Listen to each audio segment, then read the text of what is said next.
Okay, grade 12, let's give this a shot. So this should say that your ice tables were extremely well done. I was very, very, very pleased. You should have received a response back from me if you handed one in.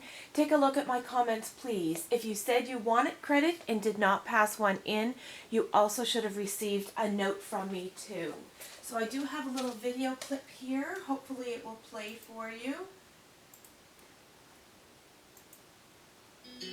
T-H-A-K-Y-O-U, thank you, thank you. T-H-A-K-Y-O-U, thank you, thank you. D-H-A-N-K-Y-O-U, T-H-A-N-K-Y-O-U,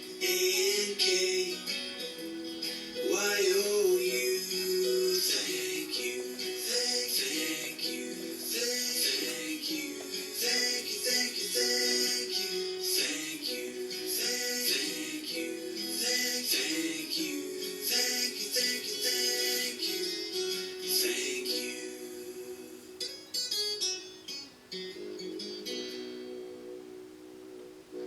All my little critters.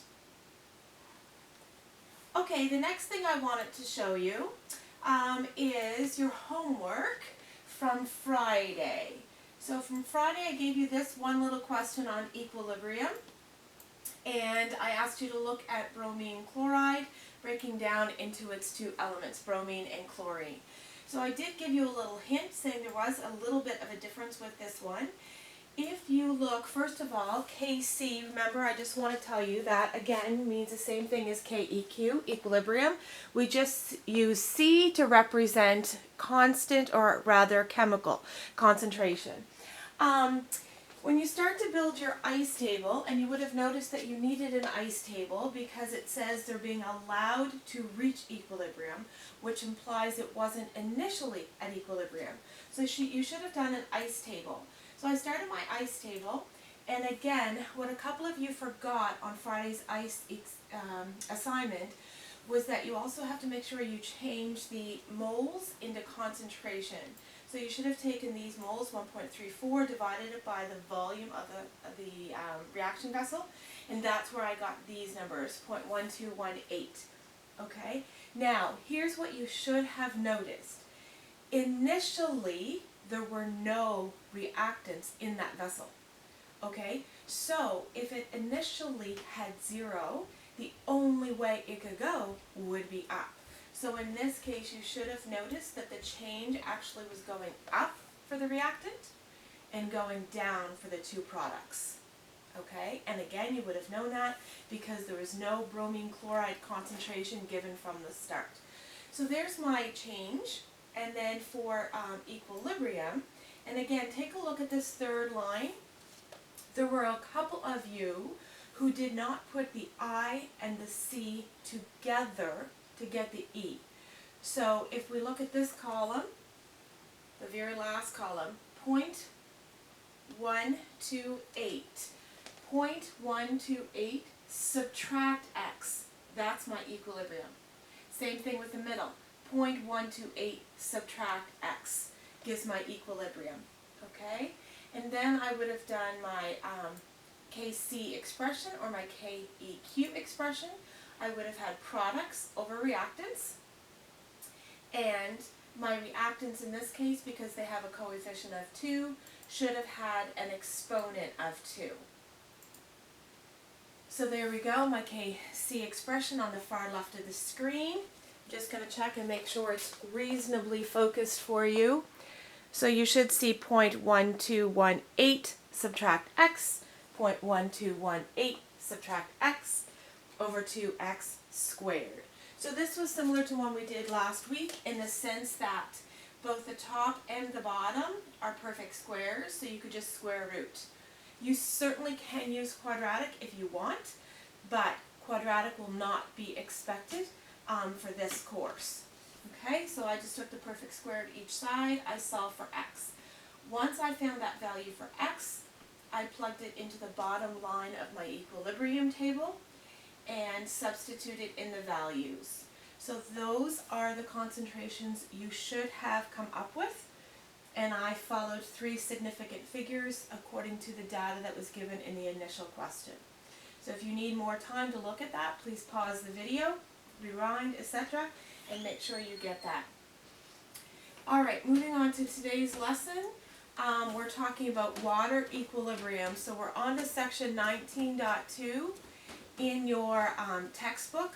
So I will expect you to go to the PDF, please, the file that I have under the Files tab, and read section 19.2 tonight, or definitely before Wednesday. We're doing the first half of it today, and we'll look at pH and pOH on Wednesday. So water equilibrium is very similar to what we've been doing thus far about equilibrium of a chemical system. The only difference with water equilibrium is we're going to focus on the H plus and the OH minus hydroxides. Now in this slide you'll note I'm talking about someone named Arrhenius. We will talk about Arrhenius in our next unit. For right now, all you need to know is that we're looking at the hydrogen ion, H plus, and the hydroxide ion, which is represented by OH minus. So if you look at that first equation I have about a third way down the screen, water will break down into hydrogen ions and hydroxide ions. However, it breaks down a very itsy bitsy teeny tiny amount. 2 water molecules out of 1 billion actually ionize at SATP. Now, imagine 1 billion molecules in front of you. Only 2 of them will have the water break down into the ions, H plus and OH minus. It's a very, very, very small amount, okay? Now, looking at that water equation, you'll see that water has the subscript L because pure water is a liquid. And then the ions, of course, are aqueous. And remember, when we talk about equilibrium expressions, we only include aqueous or gaseous. Okay? We don't include liquids or solids because they're pure, they don't have a concentration per se. So therefore, when I set up my equilibrium products over reactants, I'm actually going to leave that water out of the denominator. Okay? So, there is your KW expression. Now, if we were in KVHS, room 248, I would ask you to take out your green piece of paper and write that down on your green piece of paper. That's very important. KW equals H plus times OH minus. And again, it's concentration. You can see that by the big square brackets. Now, scientists have already determined for us a value for KW. So the value for KW is 1 times 10 to the negative 14. Now, unlike KEQ, KW, the ionization constant for water, does have units. Now look carefully at it. KW is the H plus concentration multiplied by the OH minus concentration. So if you have moles per liter for H plus, moles per liter for OH minus, that's going to give us units of KW of moles per liter squared. I know it looks funky, but I promise you that's what they are. And this is the value at SATP, which means room temperature and pressure. And for us chemists, that means 25 degrees Celsius, which is nice and toasty, which is how I would like to be today. Imagine snow, April 27th. That's just ridiculous. Anyway, KW, like all the other KEQ expressions, changes with temperature. So this value is for 25 degrees Celsius. Okay, moving along. These are slides that I actually cut and pasted from your textbook. So if they're not really crystal clear here and easy to read and see, please take a look at your textbook. All I'm trying to show you here is that the hydrogen ion is sometimes represented by H plus, sometimes it's represented by H3O plus, and sometimes scientists call it protons, okay? So let me just reiterate. This water can join with another water molecule, that's what's shown here, okay, 2 water molecules. One water molecule will give up its H plus to the other water molecule. So you'll end up with 1 water, instead of having 2 H's, it will have 3. That's what we call hydronium. H3O plus is hydronium. The other water, because it gave up the H, is now just OH minus, and that's called the hydroxide ion. Now sometimes this H plus will be abbreviated just like that, hydrogen ion. Sometimes scientists will say a proton is formed, and that's what they mean. And sometimes they will say hydronium ions are present. And that means the same thing, it's just H3O plus. So this H3O plus.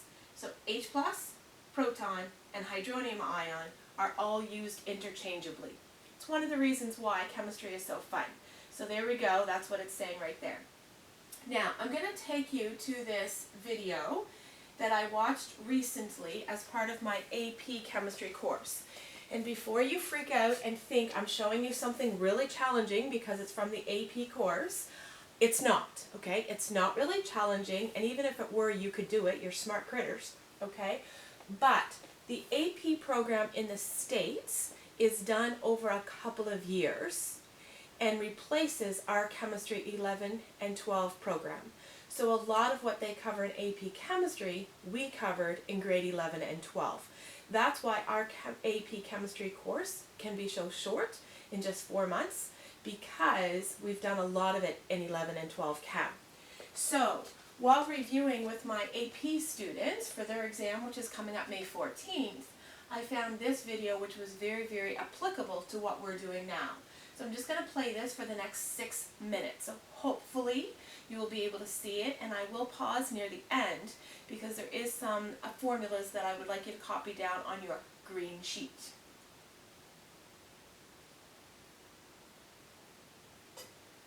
So this is supposed to be starting at 26:05. There we go. Right, so the term H plus and H3O plus can be used interchangeably. So if you look at these two reactions involving hydrochloric acid, the first reaction shows the transfer of a proton to a water molecule, and it forms hydronium, H3O plus, and chloride. The second reaction does not show water as a reactant, but you still get H plus, CO minus. So as far as you're concerned, H plus and hydronium are used interchangeably, and I'm just going to start that over just now that I have the volume tweaked a little bit. There we go. I wanted to start at 26:05, so that's a little bit extra, but that's all right. Okay. is equal to 10 5 more raised seconds. to the minus whatever the pH value happens to be. That's a good relationship to be able to work with that on the AP exam. Okay, here we go. Right here. So this is the it. term H plus and H3O plus can be used interchangeably. So if you look at these two reactions involving hydrochloric acid, the first reaction shows the transfer of a proton to a water molecule, and it forms hydronium, H3O plus, and chloride. The second reaction does not show water as a reactant, but you still get H plus and CO minus. So as far as you're concerned, That is a hint for H tonight's plus and homework. hydronium That last are equation is a used hint. interchangeably. And with respect to, let's say, particle diagrams, here, for example, is a water molecule. H plus would just be a single white circle.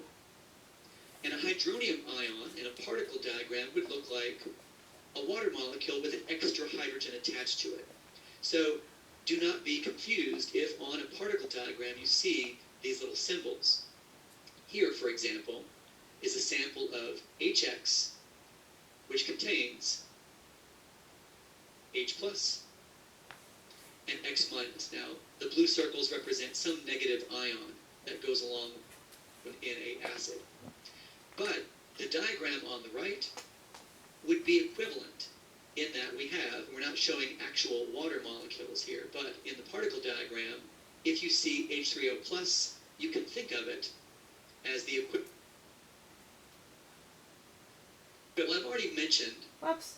that water can behave as both an acid and a base. So when I say autoionization of water, what I'm talking about is a water molecule reacting with itself. that means that one of the water molecules is going to behave as an acid. So I'm going to circle around this particular H+, and I'm just going to go ahead and transfer it over to this water molecule. So we have this water molecule behaving as a proton donor, and then this water molecule behaving as a proton acceptor. This is shown in your textbook. The hydronium ion and the hydroxide ion. So the hydronium ion would be considered the conjugate acid of water, and the hydroxide ion is considered the conjugate base. We'll talk about conjugate next unit. Now, interestingly enough, you might wonder, does this particular reaction happen very much in water? Well, it does happen, and it's a very important process, but the value of the equilibrium constant, which in this case would be the concentration of hydronium times the concentration of hydroxide, it's very, very small. Now, it's so small that we're going to go ahead and write this in scientific notation. So at room temperature, or 25 degrees Celsius, this particular value is what we call the Kw, 1 times 10 to the negative 14. Now, when I show you a symbol in brackets, that means molarity. That's concentration. That's moles per liter. Sometimes you'll see it written like this. So moles per liter. Sometimes you'll see capital M. But that means the concentration of hydronium ion times the concentration of hydroxide ion. And that equals 10 to the negative 14. So in pure water, those two concentrations are the same. Earlier, I had mentioned the AP equations and constant sheet.